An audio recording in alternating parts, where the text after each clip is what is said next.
scientists confirmed a total collapse of coral reefs, and the bleaching crisis has no end. That's not a headline from some alarmist blog, that's coming straight from NOAA, the National Oceanic and Atmospheric Administration, the same people who track hurricanes and map the ocean floor. And when they say confirmed, they mean it. So before you scroll past this thinking you've heard it before, let me ask you something. Do you actually think we're past the point of no return? Because by the end of this, you might not be so sure either way, and that uncertainty is scarier than any answer. Here's what happened. In 2024, NOAA officially declared the fourth global mass coral bleaching event in recorded history. Fourth one. And this wasn't regional. This wasn't, oh, a patch of reef off Australia had a rough summer. This hit over 60 countries across every single ocean basin on the planet simultaneously. Dr. Derek Manzello at NOAA's Coral Reef Watch confirmed it. The Great Barrier Reef, the Caribbean, the Coral Triangle, the Indian Ocean, all of it at the same time burning.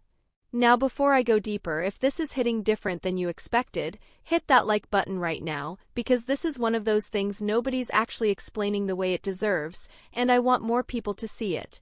Let me back up for a second though, because to understand why this is so terrifying, you need to understand what bleaching actually is.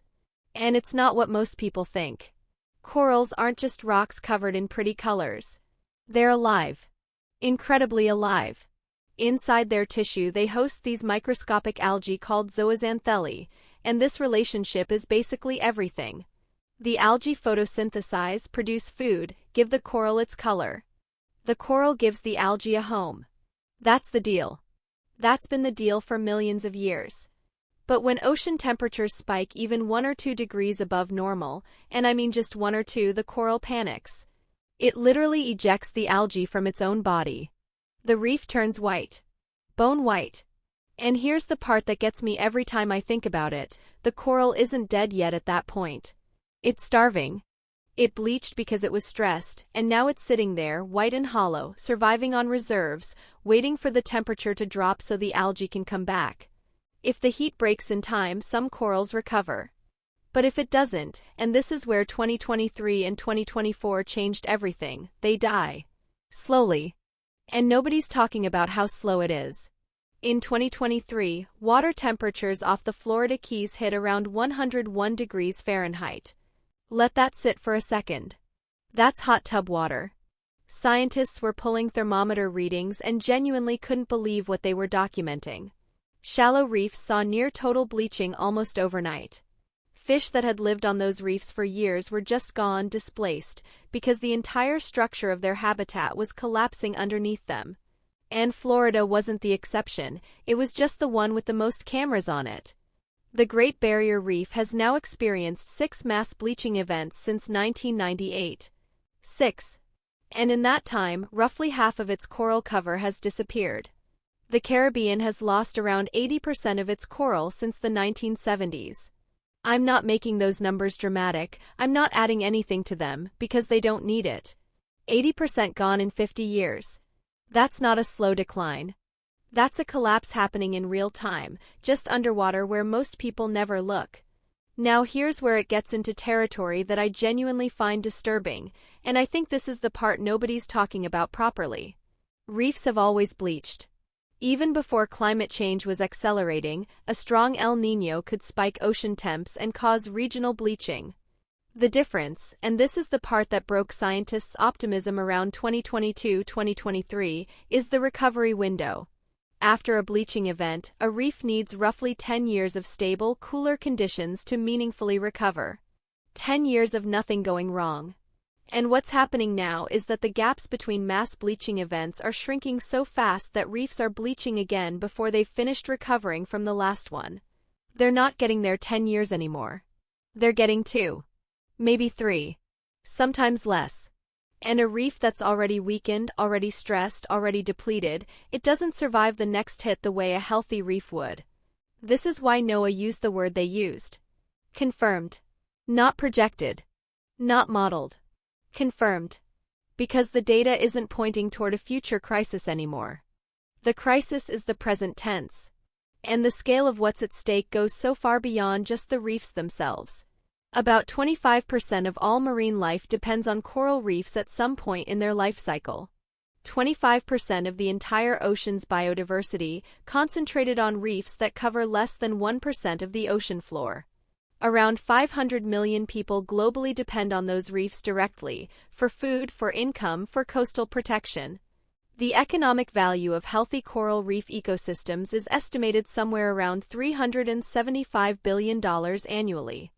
When a reef dies, the fisheries around it collapse. The coastal communities that relied on fish lose their food source. The natural barrier that protected shorelines from storm surges is gone. The dive tourism that funded local economies, gone. It cascades in every direction. There are scientists fighting back, and honestly that part of this story deserves its own space because it's wild. Researchers are growing what they're calling heat-resistant supercorals, essentially selectively breeding coral strains that showed survival traits during bleaching events, raising them in controlled conditions, and transplanting them back onto degraded reefs. There are coral gardening programs off Florida, off the Philippines, off Australia, where people literally dive and tend to coral nurseries like underwater farmers. And some of it is working on a small scale. Some restored patches are holding. Some transplanted corals are surviving temperatures that would have killed their ancestors. But here's the brutal math that every scientist in this field is quietly wrestling with. Even the most optimistic coral restoration projections can't scale fast enough to outpace what's happening to ocean temperatures. The gardening programs are incredible, genuinely, and the people doing them are doing something important, but they're replanting individual corals onto reefs while the ocean keeps warming.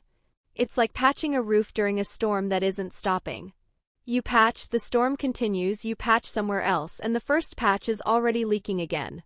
What would actually save reefs is the one thing that's not moving fast enough: ocean temperature stabilizing, which means atmospheric CO2 stabilizing, which means a level of global coordination that, as of right now in 2024, is still nowhere near where scientists say it needs to be. The supercorals buy time. The coral gardens buy time. But time only means something if something changes on the other end. Scientists confirmed a total collapse of coral reefs, and what they're really confirming is that the system we depended on, the system that quietly fed 500 million people and sheltered coastlines and housed a quarter of all ocean life, is failing faster than our response to it. The bleaching crisis has no end because the conditions creating it have no end, not yet. And I think that's why this story sits with me. Not because it's hopeless, there are genuinely brilliant people working on this every single day, but because of the gap. The gap between how serious this is and how little most people are actually engaging with it. You're watching this. You found this. So now you know. And maybe that's how it starts, not with a government summit or a breakthrough technology, but with enough people actually understanding what's happening beneath the surface of the water they've been flying over their whole lives. Drop in the comments, do you think coral reefs can realistically recover, or are we already past the point where it matters? I genuinely want to know where your head's at after this.